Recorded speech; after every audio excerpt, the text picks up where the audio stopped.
Baik. Muslimin muslimat yang dikasihi sekalian. Ustazah nak memulakan perbincangan tentang hijrah ini dengan mengambil ataupun mengangkat sepotong ayat suci Al-Quranul Karim. Dan ayat Quran yang Ustazah akan ambil ni adik kakak sekalian adalah dalam bentuk doa kepada Allah Subhanahu Wa Taala. Ayat Quran yang Ustazah akan baca ni adalah satu bentuk Allah memerintahkan, ya, Allah mengatakan kepada baginda Nabi sallallahu alaihi wasallam agar membaca doa ini. Dan Ustazah harap sahabat-sahabat, wahai para muslimah yang Ustazah kasihi, Ustazah harap sangat tuan-puan tidak pernah melupakan doa ini, bahkan menjadi sebahagian daripada amalan kita. Mari dengarkan ayat Al-Quran yang akan Ustazah baca, yang dipetik daripada surah Al-Isra ayat yang ke-80.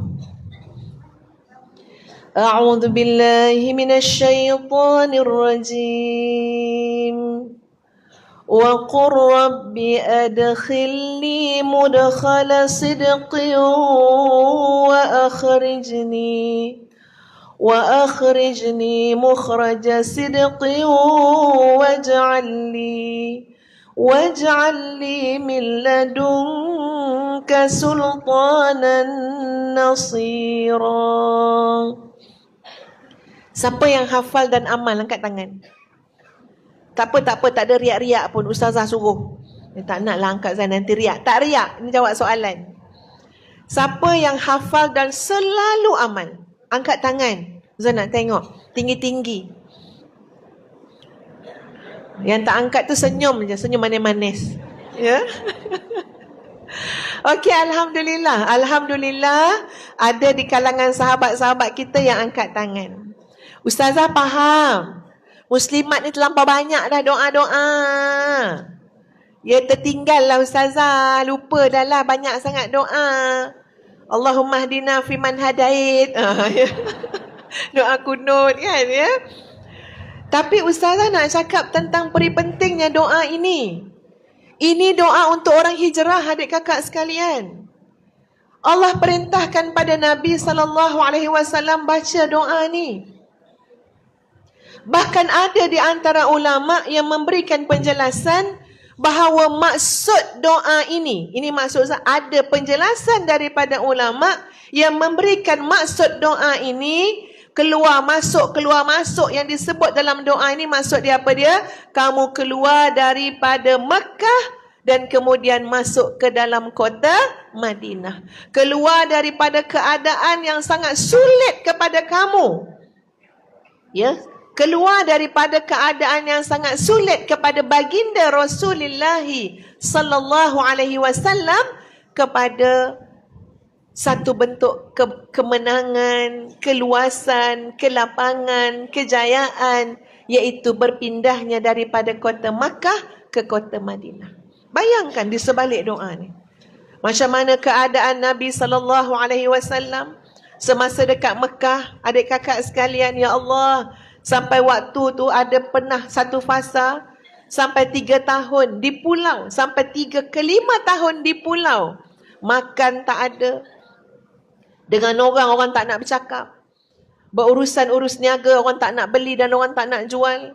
Sampai terpaksa ambil daun-daun kering. Ya, rebus dalam air. Sebab dah tak ada apa dah nak makan kecuali kutip daun-daun kering yang gugur. Dan bayangkan suasana dekat Mekah. Bukan macam kat Teluk Intan banyak daun. Ya, dekat Mekah makna nak mencari daun pun satu hal. Daun kering direbus dalam air. Punyalah sulitnya. Itu belum lagi penyeksaan-penyeksaan yang lain. Ya, kita tengok penyeksaan pada Bilal bin Rabah. Kita tengok penyeksaan kepada keluarga Yasir. Dan ramai lagi yang diseksa. Masya Allah. Allah kata pada Nabi SAW, waqul, dan katakanlah, Rabbi adkhilni mudkhala sidqin. Tuhan, masukkanlah aku ni, ya Allah, tempat masuk yang baik.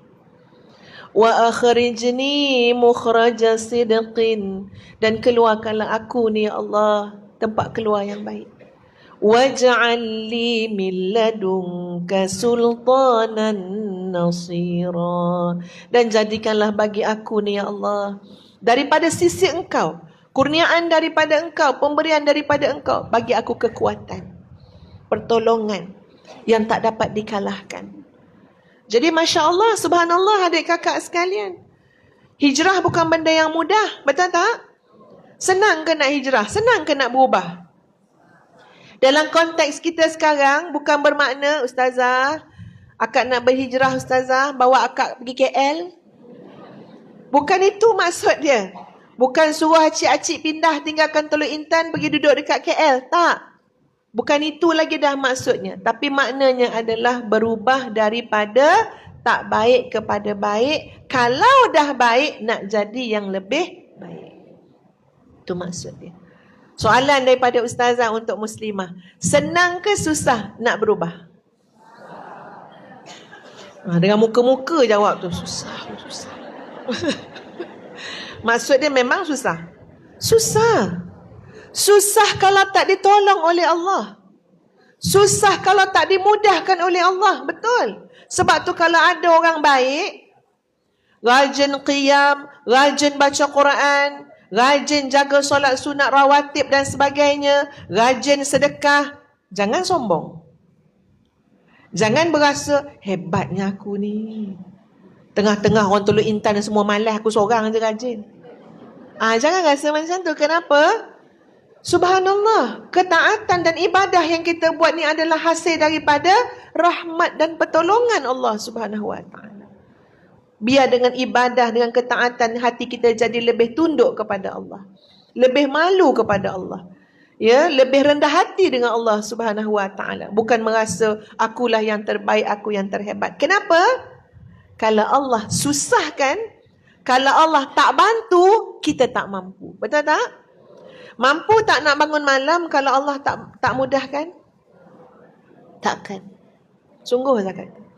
Semuanya dari Allah Subhanahu Wa Taala. Jadi kita sebagai hamba Allah, yang disebut dalam hadis Nabi SAW, apa dia? Ad-du'a mukhul ibadah.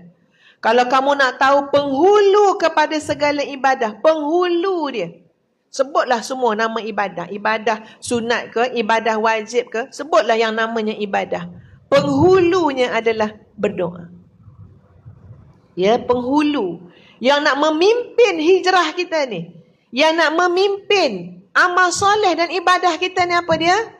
Bergantung harap dengan Allah Subhanahu Wa Taala. Kalau tak mampu adik kakak. Ngubah kita pun susah ni, kan nak ngubah orang lain, betul tak? Tapi kita duduk mengeluh lah, payah betul lah ngubah budak-budak ni. Memang payah. Yang mak budak ni pun payah diubah. Betul tak? Tapi macam mana cara dia? Ni poin pertama yang ustazah maksudkan. Apa dia? Tuan-puan, bergantung dengan Allah. Mulakan setiap perubahan kita tu dengan kembali kepada Allah. Kembalikan apa? Hati kita kepada Allah. Tuhan, aku lemah. Kau kuatkanlah aku. Aku sesat. Kau bagi petunjuk pada aku. Aku ragu. Kau yakinkanlah aku. Aku kebingungan, ya Allah. Jahil. Kau bagilah ilmu pada aku. Ini permulaan hijrah. Rasulullah SAW disuruh oleh Allah doa, Rabbi adkhilni mudkhala sidqin wa akhrijni mukhraja sidqin waj'alni min ladunka sultanan nasira. Ulama bahas apa maksud ayat ni. Tadi pun telah Ustaz jelaskan. Ada yang memberi pandangan keluar daripada Mekah masuk ke kota Madinah. Keluar daripada keadaan yang sulit kepada keadaan yang lapang. Keluar daripada orang yang membenci datang kepada negara di mana rakyatnya sayang. Masya Allah. Ya. Kemudian dibahas oleh alim ulama kita, mufassirin, ya, ahli-ahli tafsir. Apa maksud di sebalik itu? Maksud mudkhala sidqin. Allah menjadikan kita ni adik kakak sekalian, segala pergerakan kita, segala perkataan kita, wa ahwaluna, segala keadaan-keadaan dan kondisi-kondisi kita, semuanya berada dalam keadaan ta'atillah, mentaati Allah Subhanahu wa taala dan mendapat redha Allah Subhanahu wa taala. Itu makna mudkhala sidqin. Kalau kita bercakap mentaati Allah dan Allah redha pada kita. Kalau kita melangkah dalam keadaan mentaati Allah, ubudiyah kepada Allah dan Allah redha kepada kita. Apa lagi? Dan keadaan kita yang sabar, keadaan kita yang tawakal, keadaan kita yang redha, semuanya. Kenapa sabar? Kerana aku taat kepada Allah. Kenapa redha? Kerana aku taat kepada Allah. Kenapa kamu tawakal? Kerana ini satu bentuk ketaatan kepada Allah. Itu mudkhala sidqin.